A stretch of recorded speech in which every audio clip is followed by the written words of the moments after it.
Shalom saudara, bersama saya Pendeta Adi Bengkiuk. Saya ingin membawa kita untuk melihat apa kata firman Tuhan tentang peperangan, sehingga kita dapat mengambil sebuah pandangan, pilihan dan tindakan sebagai anak-anak Tuhan terhadap peperangan yang terjadi. Nah saudara, kita mendengar beberapa minggu ini, bahkan hampir 1 bulan ini, terjadinya operasi militer dari Rusia ke Ukraina.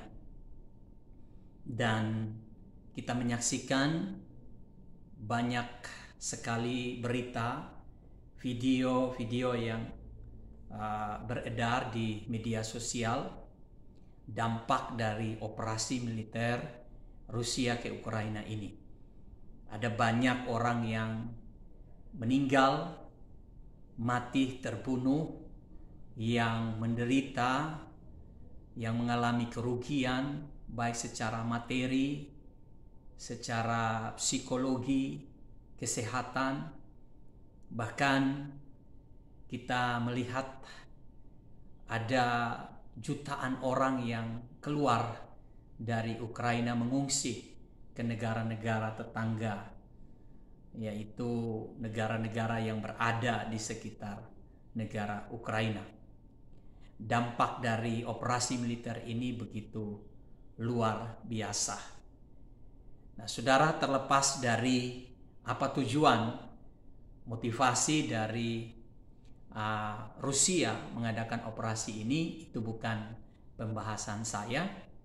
Saya ingin mengambil satu contoh saja, operasi militer Rusia ini ke Ukraina, dan kita mau melihat apa kata Alkitab tentang peperangan, sehingga kita sebagai anak Tuhan dapat mengambil sebuah pandangan, bahkan pilihan serta tindakan kita yang benar sesuai Alkitab terhadap peperangan yang terjadi, ya jika itu terjadi di dalam kehidupan kita. Nah, Bapak Ibu Saudaraku yang kekasih, di dalam Perjanjian Lama kita mendapati cerita Alkitab, khususnya cerita bangsa Israel, ketika bangsa itu kemudian dipimpin oleh Musa dan oleh Yosua untuk masuk ke tanah perjanjian, tanah yang dijanjikan oleh Tuhan. Dan kita melihat ada cerita-cerita mengenai peperangan yang dilakukan oleh bangsa Israel terhadap penduduk atau terhadap bangsa yang berada di tanah perjanjian. Bahkan lebih tegas lagi, Alkitab mengatakan bahwa Tuhan sendiri yang memerintahkan bangsa Israel untuk berperang, memusnahkan bangsa-bangsa yang ada di daerah tanah perjanjian. Nah, pertanyaan kita hari ini adalah, dengan adanya cerita itu, apakah Tuhan setuju dengan peperangan? Apakah Tuhan setuju dengan pembunuhan akibat dari peperangan itu?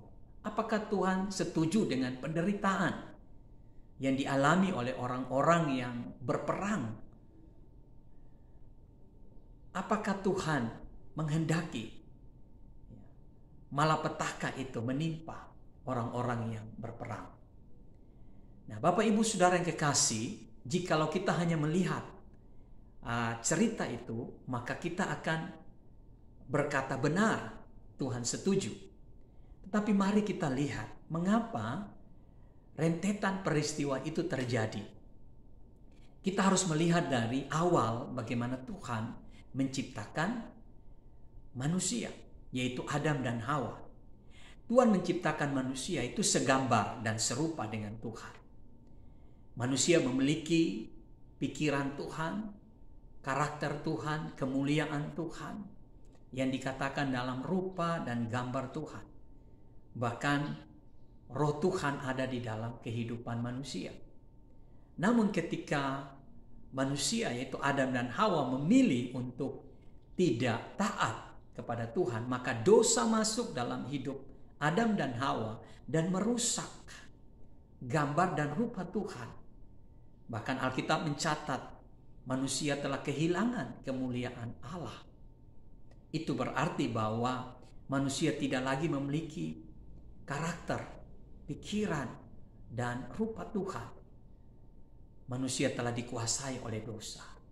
Nah, ketika manusia dikuasai oleh dosa, maka terjadilah pembunuhan pertama, di mana Kain membunuh Habel adiknya. Jadi pembunuhan itu bukan atas dasar inisiatif Tuhan, tetapi karena dosa sudah masuk dalam kehidupan manusia, timbul iri hati, timbul amarah, timbul kebencian, timbul ingin menguasai, bahkan pada akhirnya untuk melakukan niatnya, maka harus ada pembunuhan. Dan itu yang dilakukan oleh Kain terhadap adiknya Habel. Sehingga ketika Tuhan memanggil Abraham, dan Tuhan mempersiapkan Abraham sebagai bangsa yang besar, Tuhan ingin kembali menunjukkan kepada manusia ciptaannya bahwa ada orang-orang, sekumpulan orang, satu bangsa yang hidup menyembah Tuhan, yang hidup memuliakan Tuhan, yang hidup kudus, yang hidup sesuai dengan kehendak Tuhan. Tentunya kita tahu bahwa dari bangsa Israel lahirlah juru selamat dunia. Nah, ketika Tuhan memilih Abraham dan menjadikan dia bangsa yang besar, tentunya Tuhan mempersiapkan satu tempat yang terbaik buat mereka untuk beranak cucu dan bertambah banyak. Dan pada waktu itulah Tuhan memimpin Abraham, dan kemudian kita melihat ceritanya, Musa dan Yosua memimpin keturunan dari Abraham, bangsa Israel, umat Tuhan, untuk menduduki tanah perjanjian. Dan saudara, tidak mungkin ketika bangsa Israel masuk ke tanah perjanjian, maka orang-orang penduduk bangsa yang sudah lama tinggal di sana akan menyerahkan apa yang mereka sudah punya selama bertahun-tahun. Tentunya mereka akan mempertahankannya.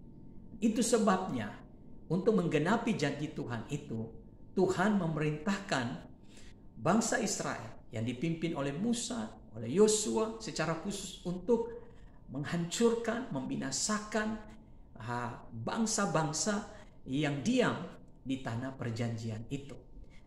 Akibatnya terjadi peperangan, terjadi pembunuhan, melenyapkan nyawa manusia. Nah, saudaraku yang kekasih, gambaran dari peperangan bangsa Israel ini, mari kita lihat menjadi sebuah gambaran besar, di mana peperangan ini digambarkan sebagai peperangan antara kebenaran dengan ketidakbenaran, peperangan antara terang dengan gelap, peperangan antara yang kudus dengan yang tidak kudus, peperangan antara keadilan dengan ketidakadilan. Jadi peperangan ini tidak berbicara tentang bagaimana bangsa Israel membunuh bangsa lain, tetapi di sini menunjukkan tentang Tuhan ingin melenyapkan ketidakkudusan. Tuhan ingin melenyapkan ketidakbenaran. Tuhan ingin melenyapkan kegelapan. Tuhan ingin melenyapkan orang-orang yang berdosa, yang menentang pengenalan kepada Tuhan yang benar, yaitu Tuhan yang disembah oleh bangsa Israel. Jadi itu adalah gambaran besarnya. Sehingga peperangan ini akan dilihat sebagai peperangan yang dimenangkan oleh Tuhan, di mana terang akan menang melawan gelap, kekudusan akan menang melawan ketidakkudusan, kebenaran akan menang melawan ketidakbenaran, dan keadilan akan menang melawan ketidakadilan. Jadi itu terjadi oleh karena Tuhan ingin menunjukkan siapa Tuhan yang disembah oleh bangsa Israel. Sehingga semua bangsa yang berdosa, semua bangsa yang hidup di dalam kegelapan, semua bangsa yang berbuat tidak adil, semua bangsa yang jahat dapat melihat kehidupan yang benar, kehidupan yang diinginkan Tuhan melalui bangsa Israel, sehingga mereka melihat Tuhan yang benar yang harus disembah. Jadi saudaraku yang kekasih di dalam Yesus Kristus, itu adalah gambaran peperangan yang ada di dalam perjanjian lama. Lalu kita melihat ke perjanjian baru. Apa yang dikatakan di dalam perjanjian baru? Matius pasal yang ke-5 ayat yang ke-9. Yesus berkata, berbahagialah mereka yang membawa damai, karena mereka akan disebut anak-anak Allah. Damai berbeda dengan peperangan. Peperangan menimbulkan kekacauan, menimbulkan penderitaan, menimbulkan malapetaka, menimbulkan kerugian, dan masalah-masalah yang dahsyat yang menyebabkan kehilangan, kerugian yang besar dari pihak manusia. Tetapi damai berbeda dengan peperangan. Damai sebaliknya.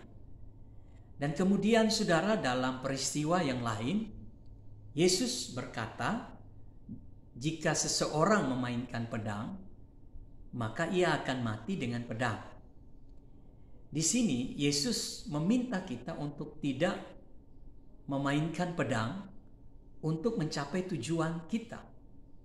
Artinya membahayakan orang lain untuk mencapai tujuan kita, sebab kita akan juga mengalami hal yang sama seperti yang kita lakukan kepada orang yang lain. Ketika kita memainkan pedang, dalam hal ini kita membunuh orang lain, menciptakan malapetaka terhadap orang lain, menciptakan kerugian kepada orang lain, maka hal yang sama terjadi dalam kehidupan kita. Artinya Tuhan tidak setuju dengan segala hal yang berbau peperangan yang menggunakan pedang. Nah, pada masa kini kita tidak menggunakan pedang, tapi kita menggunakan senjata. Kita menggunakan alat-alat teknologi yang dapat menghancurkan manusia, menghancurkan kehidupan peradaban manusia. Nah, saudara, kemudian Rasul Paulus berkata di dalam Roma pasal 12 ayat 18, jika hal itu bergantung kepadamu, sedapat-dapatnya hiduplah di dalam perdamaian dengan sesama. Rasul Paulus sangat setuju dengan yang Yesus ajarkan. Rasul Paulus juga menekankan tentang perdamaian. Artinya kita sebagai anak Tuhan dipanggil bukan untuk berperang, tetapi dipanggil untuk membawa damai. Nah, kemudian bagaimana jikalau peperangan itu harus terjadi di tempat kita, di bangsa kita, di negara kita? Atau apa yang harus dilakukan oleh anak-anak Tuhan yang profesinya sebagai tentara atau sebagai polisi yang suatu waktu akan dipanggil dan akan masuk ke dalam peperangan jika itu diperlukan. Nah, saudaraku yang kekasih, dari awal saya sudah katakan bahwa Tuhan tidak menghendaki yang namanya peperangan.